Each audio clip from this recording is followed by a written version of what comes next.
계속해서 말씀을 좀 드리겠지만 사실 이렇게 공부하는 것은 하나님이 처음 성경을 우리에게 주셨을 때 청중들이 있어요. 제가 계속 청중 미리 읽어보신 분 같은 주 청중이 누군지 적어놨죠, 그죠? 그 청중을 이해를 해야만 이 본문을 정확히 이해를 하실 수가 있어요. 여러분들이 공부하실 때 어떤 사람들에게 이 메시지가 주어졌고 또 어떤 상황에서 이 메시지가 주어졌는지 여러분이 이해하는 것은 성경을 제대로 파악하는 데 굉장히 중요한 해석의 방법입니다. 아마 여러분 해석학 공부를 하셨죠, 그죠? 네. 어떻게 보면 성경 여러분들 지금 시타에서 1년 동안 공부하신 건 성경을 어떻게 해석할 거냐라는 걸 공부하신다라고 생각하셔도 될 것 같아요. 이런 얘기 많이 들어보셨을 텐데 어떻게 성경을 해석할 거냐. 그리고 성경을 해석을 제대로 하려면 가장 기본적으로 그 당시에 주어진 어떤 청중에게 어떤 말씀이 주어졌는지 이해해야만 성경을 제대로 해석할 수 있잖아요, 그죠? 그래서 그러한 관점에서 이렇게 오늘 공부를 계속해서 그 중심으로 많이 하게 될 거고요. 뭐 어려운 과제이지만 하여튼 25강 동안 최대한 하다가 충분히 설명을 할 텐데 중간중간 설명을 하면서 시간을 좀 봐서 조금 더 충분하게 설명해도 되겠다 싶으면 더 설명을 하고 또 그렇지 않으면 간단하게 넘어가도록 그렇게 할 텐데 제가 강의안을 만들 때 거의 저는 이렇게 풋노트도 필요하지 않고 그냥 제가 얘기할 거를 다 적었어요. 제가 고민을 어떤 얘기를 해줘야 될 거냐라는 고민을 하면서 다 PPT 안에 넣어놨기 때문에 여러분들이 생각하는 PPT는 아니죠, 그죠? 잘 받으셨죠, 그죠? 네. 여러분들이 생각하는 PPT하고 달라서 그냥 아마 그냥 그 텍스트라고 이렇게 보시면 될 것 같아요. 그래서 텍스트 구성 자체도 이렇게 제가 뭐 설명을 하겠지만은 기본적으로 기록 목적이라든가 배경을 충분하게 설명을 드리고 나서 본문에 대한 내용도 아주 자세하게 설명을 본문의 구조도 정확하게 이렇게 정확하게 제가 이해한 성경의 구조 그 책의 구조를 정리를 했고 또 거기에 맞게끔 각 본문들이 어떤 내용들이 있는지를 이렇게 기록을 해 놓았기 때문에 제가 목표로 하는 거는 제가 강의가 끝나더라도 여러분들이 집에 가셔서 혼자 한 번 더 읽어보면서 이 내용이 어떤 거다라는 것을 여러분들이 이해할 수 있게끔 그렇게 했어요. 그래서 욕하지 않았으면 좋겠습니다. PPT를 이렇게 만들었냐고. 그래서 제가 그런 목적 때문에 이렇게 PPT를 만들었다 이렇게 말씀을 드리고 제 아들은 되게 싫어합니다. 제 PPT를. 아빠 무슨 PPT 왜 그렇게 만드냐고. 사실 이거는 제가 구약에 대해서 구약 어떻게 읽을 것인가라는 걸로 교회에서 지금 한 1년 반 정도 강의를 하고 있는데 제가 강의라고 표현했습니다. 저는 교사의 은사가 있기 때문에 강의라고 표현을 합니다. 강의를 하고 있는데 지금 에스겔까지 하고 있어요. 에스겔서를 하고 있는데 곧 이제 소선지서가 다가오는데 제가 이 강의를 하라 그래서 소선지서 미리 준비가 다 됐습니다. 이제 패턴은 동일하게 교회에서 하던 형태로 해서 교회 성도들이 들으면서 약간 어렵다라는 얘기를 해서 어떻게 다시 강의안을 구성할까라는 고민을 하다가 여러분도 공부하러 오셨잖아요. 네. 그죠? 네. 조금 어렵게 하더라도 충분히 이해를 하실 수 있겠다라는 생각이 들고 그래서 사실 미리 제가 저걸 봤어요. 어떤 걸 공부하셨냐는 거 보니까 미리 또 개념적인 부분들을 많이 공부를 하셔서 이 정도는 충분하게 소화가 되겠다라는 생각이 들고 아마 개인적인 어떤 그런 오늘 쭉 이제 구원받으신 지 얼마 안 되신 분도 있고 성경을 접하신 지 얼마 안 되신 분도 있고 또 오랫동안 성경을 접하고 공부를 하신 분도 있으실 텐데 개인적인 편차가 클 것 같아요. 또 오래 공부하시고 또 뭐 우리 자매님 같으면 벌써 2년차 때 이렇게 하고 계시는데 작년에도 소선지 들으셨을 거예요, 그죠? 또 올해는 또 다르게 또 강의가 될 수도 있고 할 텐데 여하튼 이렇게 또 깊게 공부하시는 분도 있고 또 아주 조금 이제 막 시작하신 분도 있고 할 텐데 막 시작하시면 조금 어렵기는 하겠습니다만은 또 여러 번 접하셨던 분들은 조금 쉽게 또 받아들이실 수도 있으실 것 같고 여하튼 조금 차이는 있겠지만은 제가 그래서 사실 맞추기가 참 어렵더라고요. 그래서 그럼 제가 준비한 대로 하면은 여러분들이 따라오면 좋겠다라는 그런 생각이 들어서 제가 준비한 대로 그렇게 하겠습니다. 그리고 PPT는 그런 취지에서 만들었으니까 PPT 잘 못 만들었다 욕하지 마시고 잘 들으셨으면 좋겠습니다. 그리고 강의를 제가 한번 보면은요, 강의 계획서를 좀 만들었는데 강의 목표는 소선지서의 역사적 문화적 배경과 본문에 대한 간략한 주석 등을 자세하게 살펴봄으로써 곽건의 전체를 아우르는 핵심 메시지를 이해하고 삶에 적용한다. 이렇게 제가 강의 목표를 잡았습니다. 그런 취지에서 강의안도 만들었고요. 그래서 강의 개요를 보시면 소선지서 12권의 저자와 주요 독자, 기록 연대, 기록 목적, 핵심 메시지와 역사적인 배경을 이해한다. 있고요. 호세아서부터 말라기까지의 중요한 해석학적 기초와 배경을 제공하는 아시리아, 바벨론, 페르시아, 북이스라엘과 남유다의 역사와 문화에 관해서 주의 깊게 살핀다. 이렇게 제가 살펴봤습니다. 또 각 선지서의 주요 단어 해석과 문법적인 고찰, 또 문맥 내에서 다 하지는 않고요. 핵심적인 것만 제가 이렇게 할 텐데 의미를 명확하게 이해하고 전체를 아우르는 메시지를 파악하여 매일의 삶과 사역에 여러분들 적용을 할 수 있게끔 이끌어낸다라는 게 제가 강의 개요입니다. 평가는 출석 30%고요. 읽기가 50%입니다. 이게 제가 아마 오늘 저녁 때 작업을 해서 나눠드 반장 누구시죠? 네. 네. 반장이 이렇게 제가 나눠드리면은 여러분이 거기다가 표시를 하시면 됩니다. 읽기가 50%고요. 이게 강의 전후 각각 한 번씩 읽어주시면 좋겠습니다. 혹시 오늘 호세아서 읽어보신 분 있어요? 네, 호세아서. 성경을 읽으시고요. 제가 뒤에 교재가 이렇게 있는데 주 교재는 제가 드리는 PPT, PDF 자료가 주 교재가 될 겁니다. 이걸로 주 교재를 삼을 거고요. 수업 전날 제가 제공해 드리도록 하겠습니다. 그리고 반드시 수업 전날에 다 읽어서 오셔라 라는 부분들이고, 성경 예를 들면은 호세아는 오늘 읽어오셨어야 되는데 이제 내일 이제 요엘하고 아모스 오바다를 내일 할 텐데 요엘 아모스 오바다를 오늘 다 여러분 읽어오셔가지고 내용이 어떤 내용이다. 그리고 반드시 읽으실 때 제가 나눠드린 PDF 자료를 같이 읽어오셔라. 그래서 내일 강의할 때 충분하게 이해가 될 수 있도록. 그렇게 되면 아마 처음 시작하시는 분들도 충분하게 이해가 될 것 같아요. 이해가 되시죠? 좀 어렵더라도 그렇게 이해를 하시면 될 것 같아요. 보조교재는 시드얼룸이라는 분이 있는데요. 이분은 달라스신학교 교수시고 아마 지금 하고 계시나 모르겠네요. 예언서 개론이라는 책이 있어요. 이 책을 여러분들이 나중에 한번 기회가 되시면 사보시면 좋겠다라는 생각이 들고, 여기 이사야, 예레미야까지 다 나와서 기본적으로 이런 책들이 좀 될 거고요. 그 다음 구약 선지서 개론이 이제 하젤 블록이라는 분이 쓴 책도 괜찮고, 그 다음에 12소 선지서 연구라는 게 최근에 나온 책이 있는데 이 책도 괜찮습니다. 그래서 이 책도 한번 읽어보시면 좋겠다라는 생각이 들고요. 그 다음 BKC 강의 주석 시리즈는 기본적으로 우리 모임의 형제님들이 많이 읽으시는 책이잖아요. 그죠? 그 다음에 옆에 이제 보면 하우 주석이라고 있는데, 이거는 두란노 서울에서 나온 것인데 비교적 그래도 고급진 관점에서 잘 정리가 된 책이라서 설교나 이런 것들 할 때 조금 도움이 될 것 같고, 참고를 하진 않았지만은 아마 도서관에 있을 거예요. 이 제사장 나라라고 유진 메릴 교수가 쓰신 책이 있는데 구약의 역사를 정말 잘 정리해 놨어요.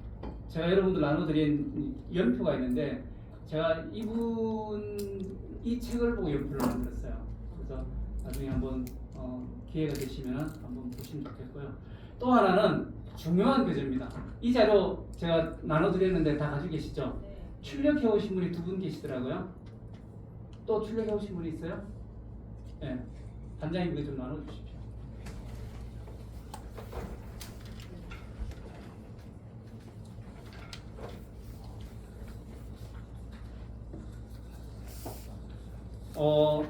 핵심 교재입니다. 한 장이지만 핵심 교재입니다. 이거 넘기라고. 그런 거 있습니다.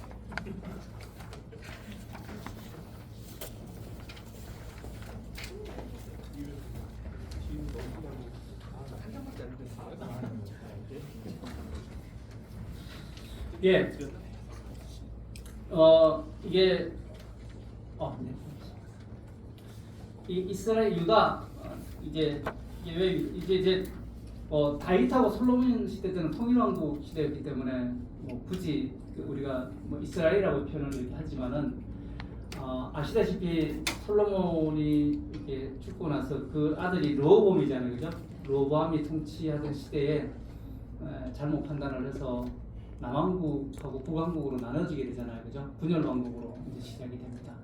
그래서 약 북이스라엘은 뭐 207년, 8년, 210년 정도 이렇게 그 북왕국 이스라엘은 통치를 영위를 하게 되고요. 그 다음에 남유다 같은 경우는 조금 더 한 150년 더 영위를 하게 되죠. 한 340년, 350년 이렇게 영위를 하고 있는데 이와 같은 역사를 좀 이렇게 한눈으로 볼 수 있고 우리가 실질적으로 지금 다루고 있는 거는 사무엘 상하 같은 경우는 이제 주로 다윗 시대까지만 이렇게 다루고 있고 열왕기부터는 이제 솔로몬 시대부터 다루고 있잖아요, 그죠? 그래서 그렇게 밑에서 이렇게 보시면 되고 우리 지금 소선지서가 집중적으로 다루고 있는 시대를 보면은 밑에 여러분들이 요 표를 보시면은 우시야부터 여로보암 2세 이렇게 있잖아요, 그죠? 여기서부터 다룬다 이렇게 보시면 돼요. 이 밑에까지는 전체적으로 이 소선지서에서 다 다루고 있는 내용들이라고 보시면 될 것 같고 그런데 아까도 말씀을 드렸듯이 열왕기는 여러분들이 그냥 이 이스라엘 역사만 알면 돼요.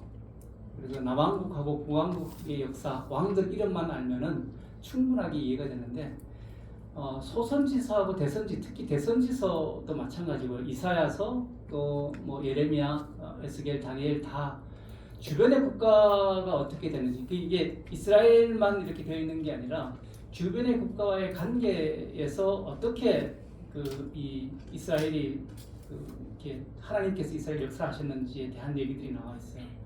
그렇게 하면서 하나님은 굉장히 중요한 얘기들이 거기 많이 들어 있습니다. 온 우주적인 하나님의 모습을 참 많이 보여주고 있어요. 아마 소선지서에서도 그런 것들을 보시게 될 텐데 분열 왕국이지만 결국은 하나님 나중에 보면은 이 두 나라를 하나로 합치실 거다라는 얘기들도 나오고요. 그래서 전체 이스라엘 역사에 대한 부분들을 이해를 하시면서 읽으시면 좋겠다. 같이 강의 들었으면 좋겠다라는 말씀이고요. 그게 이제 이스라엘 주변 국가의 역사에서 가장 중요하게 오늘 개요에서 나오겠지만은 아시리아하고 아시리아는 부 옛날 아시리아도 있지만은 실질적으로 아시리아가 영향력을 많이 미치기 시작한 것은 이 신아시리아 해가지고 약 300년 동안 이렇게 되고 있고요. 그 다음에 남유다 일반적으로 구약 이스라엘이 멸망을 시킨 게 바벨론이잖아요. 바벨론이 굉장히 중요하게 나옵니다. 로마를 바벨론이라고 이스라엘 백성들은 얘기도 하고 있고요. 뒤에 마지막 계시록에도 보면은 마지막에 바벨론이 나오잖아요. 아시나요? 적그리스도가 나올 때 바벨론이 나오게 됩니다. 그만큼 바벨론은 굉장히 중요해요. 근데 바벨론 역사를 한번 보세요. 신바벨론이 몇 년 영위를 하죠?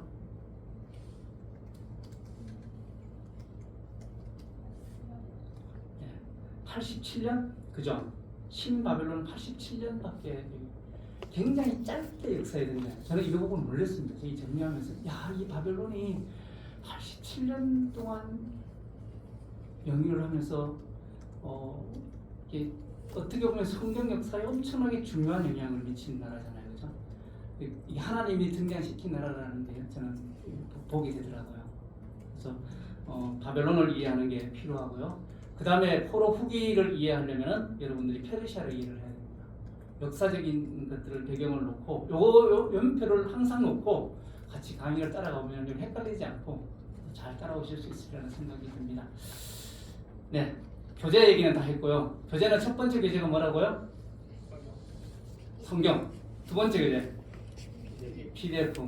성경하고 PDF는 꼭 전날 읽어와라. 그리고 끝나고 나서 오늘 공부한 거는 호사까지 공부를 할 텐데 오늘 저녁에 호사를 읽어봐라 마라? 읽어보셔라. 그래야 시험 준비를 할 수 있습니다. 시험 예상 문제 안 드릴 겁니다. 그래서 여러분들 제대로 공부를 하시지 않으면은 시험 치기가 쉽지가 않겠다라는 말씀을 드리니까 수업 시간에 바짝 긴장해서 들으셔야 되고요. 네. 미리 중요한 걸 얘기해 드릴 테니까 청강생 괜찮습니다. 할렐루야. 예. 이렇게 좀 진행을 할 거고요. 수업 진행 방법 오늘 이제 오리엔테이션 할 거고 소선지서 개론을 오늘 하게 될 거예요.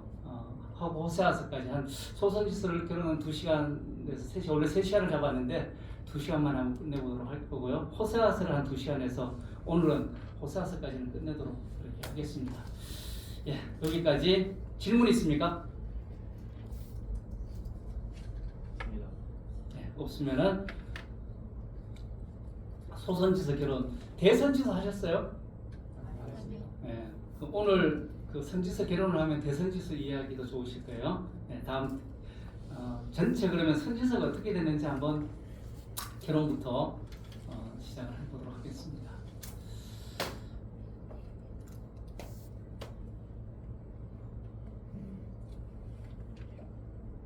나오나요? 네. 개론 할 거고요. 자, 제가 구약 성경에 대한 이해라는 것을 먼저 이렇게 타이틀을 잡았습니다. 혹시 히브리 성경에도 보신 분 있으세요? 히브리인들이 읽는 성경. 히브리인들이 신약을 읽을까요, 안 읽을까요? 네. 그럼 히브리인들은 어디까지 읽을까요? 말라기까지. 모세오경까지만 읽어요? 네. 주 성경은 근데 히브리인들은 모세오경만 읽는 게 아니라 24권을 읽습니다. 24권으로 구성되어 있고 여러분들이 말하고 있는 모세오경은 토라라고 합니다. 토라 그러면 여러분은 뭐를 알고 있어요? 율법이라고 알고 있죠, 그죠? 네, 그럼 모세오경을 보고 율법서를 토라라고 하는데 5권, 우리가 알고 있는 5권이 율법서입니다. 그 다음에 네비임 이렇게 합니다. 네비임이 뭘까요? 예언 써놨으니까 예, 나비라고 나오죠, 그죠? 나비임 뭐 이렇게 네비임 같은 예언자라는 뜻입니다. 예언자들 뒤에 이제 복수로 돼 있어서 예언자들 이렇게 돼 있는데, 예, 네비임은 2개로 구성되어 있어요. 전기 예언서가 있고 후기 예언서. 우리가 알고 있는 역사서를 그들은 예언서라고 표현합니다. 그래서 여호수아, 사사기, 사무엘서, 열왕기서 우리는 상하로 나눠져 있는데 거기는 통합해서 이 4권을 전기 예언서라고 하고요. 후기 예언서가 나옵니다. 후기 예언서가 우리가 알고 있는 예언서, 전체 예언서를 후기 예언서라고 했는데 이사야, 예레미야, 에스겔 그들이 읽고요. 여기에서 우리가 예언서라고 읽고 있는 다니엘은 어디에가 있을까요? 네, 성문서에 들어가 있습니다. 그래서 12선지서 묶음 이렇게 돼 있죠, 그죠? 그래서 이거는 한 권으로 보고 있습니다. 그래서 4권 이렇게 돼 있고 케투빔이라고 하는데 케투빔은 성문서라고 했어요. 거기에 시와 지에서 우리가 얘기하는 시가서, 그 다음에 지에서, 그 다음에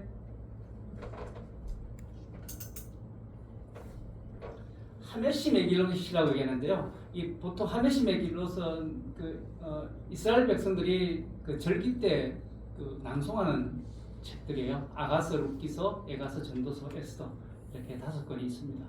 그 다음에 다니엘서하고 에스라, 느헤미야, 역대기가 여기 들어가 있습니다. 역사서에 들어가 있는 에스라, 느헤미야, 역대기가 여기는 케투빔에 들어가 있습니다. 그들은 역사서를 안 본다는 얘기예요. 이해가시죠, 그죠? 처음 듣습니까? 네. 다니엘서 여기 들어가 있어요. 그래서 다니엘서, 에스라, 느헤미야, 역대기가 뭐예요? 성문서로 들어간다. 히브리 성경에서 가장 마지막 성경은 뭡니까? 역대기가 가장 마지막에 나옵니다. 여러분들이 제가 나중에 대선지를 할 수 있으면 역대기를 왜 거기에 배치를 했는지 대한 얘기를 할 텐데 오늘은 소선지까지 입원하니까 나중에 궁금하신 분 있으면 물어보시면 제가 말씀을 드리겠습니다. 역대기가 왜 이들에게는 역대기가 거기에 배치되는지, 그들이 왜 역대기가 마지막에 배치될 수밖에 없었는지, 역대기는 신약을 준비하는 책이다라고 그들은 이야기를 합니다. 회복에 대한 얘기를 하고 있고요. 그래서 역대기를 그들은 마지막에 놓고 있다. 메시아를 기다리는 책이다라고 보시면 될 것 같아요. 기독교 구약성 우리가 알고 있는 겁니다. 역사서 17권, 시가서 5권, 예언서 6권. 예언 잘 아시죠, 그죠? 이거 제가 추가 설명 필요할까요? 네, 필요 없죠, 그죠? 자, 선지서가 17권입니다, 그죠? 이게 이제 우리가 잘 이해를 해야 될 부분인데 12권은 분열 왕국의 마지막 부분의 역사를 기록하고 있습니다. 선지서가 대부분 분열왕국 시대 얘기를 하고 있어요. 그리고 이스라엘의 예언자들 중에서 가장 위대한 예언자들이라고 누구를 얘기합니까? 구약 역사에서 예언자를 대표하는 사람이 누구죠? 이사야. 예수님 저 변화산성에 오신 분이 누구죠? 엘리야가 대표적인 선지자입니다. 예언자입니다. 그 엘리야는 어디에서 언제 활동했던 선지자일까요? 북왕국 아합왕 때 가장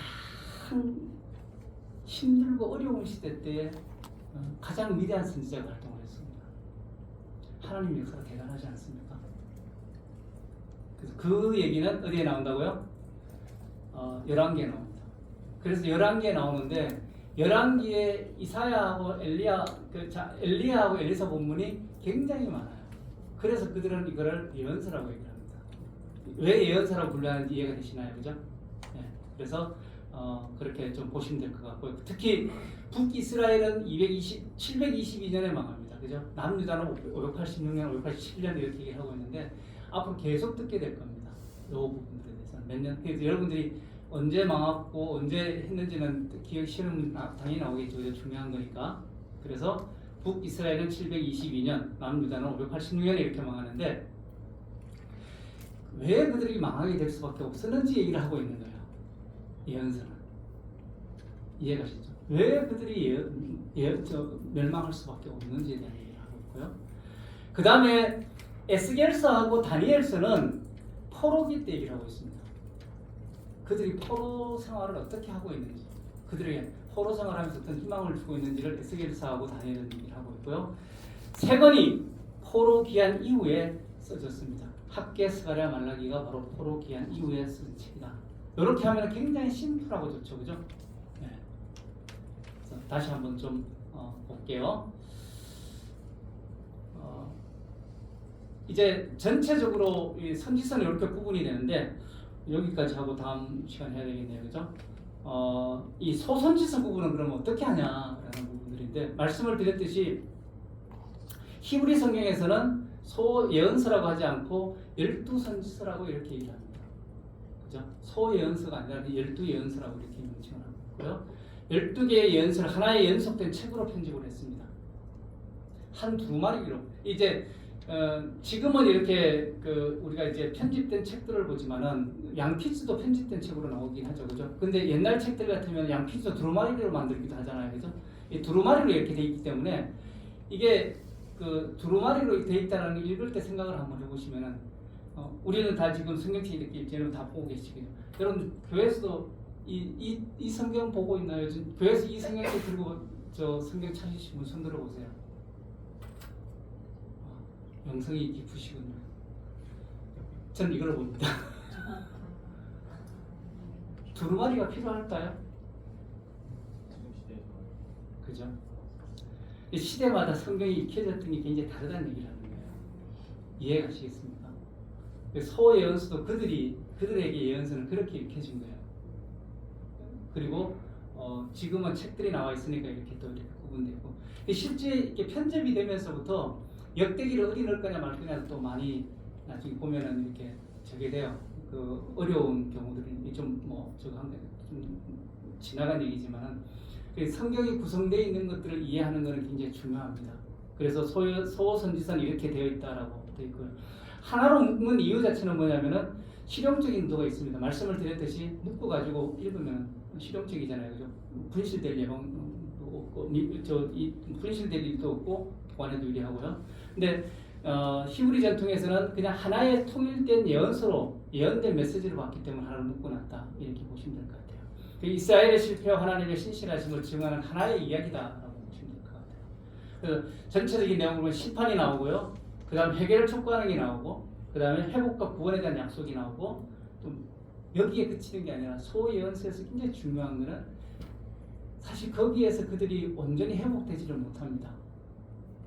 특히 포로 기한 이후에 활동했던 선지자들 같은 경우는 굉장한 희망을 안고 있었는데 그들이 그 희망이 그 시대에 그 희망을 볼 수가 없었잖아요, 그죠? 결국은 거기에서 메시지가 중요한 부분들이 이사야서도 마찬가지예요. 이사야서도 40장 이후부터는 뭐예요? 예언에 대한 얘기잖아요. 미래 예수 그리스도 어떻게 오시, 메시아가 어떻게 올 거냐라는 얘기를 하고 있고요. 그 다음에 예레미야도 새 언약을 얘기를 하고 있고, 에스겔도 마찬가지로 그런 얘기를 하고 있고, 더더구나 뭐 다니엘은 훨씬 더 미래에 대한 얘기를 하고 있고, 소선지서에서 그런 얘기들을 계속 하고 있습니다. 메시아에 대한 얘기를 하고 있어요. 왜? 이미 그들에게는 다윗 왕조가 없어졌기 때문에. 그죠? 그 예언들이 이루어지고 어떻게 되는지에 대한 얘기들이 나온다. 그래서 결국은 소예언서의 중요한 부분은 미래에 메시아가 오실 것에 대한 소망도 들어있다. 이렇게 보시면 됩니다. 근데 사실 그거를 유대인들은 잘 몰랐죠. 정확하게 메시아를 알지를 못했기 때문에 우리가 이제 볼 때는 충분히 볼 수 있는 거죠. 그죠? 예.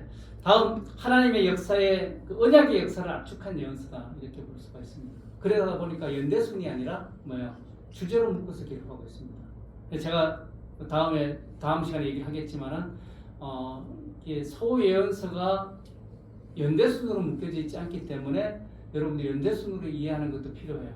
대신에 주제적으로 묶어져 있고 소예언서 전체적으로 주제적으로 묶어져 있다 이렇게 보시면 될 것 같고, 그래서 호세아서부터 말라기 전체 하나로 보면은 언약적인 사랑의 출발점이고 마지막에 그 사랑을 다시 한 번 더 재확인하는 하나님의 사랑을 재확인하는 이렇게 구성되어 있다고 보시면 될 것 같고, 호세아하고 요엘 아모스 같은 경우는 북이스라엘에 대한 심판 이야기예요. 주로 타켓이. 그런데 남유다도 거기에 포함되어 있습니다.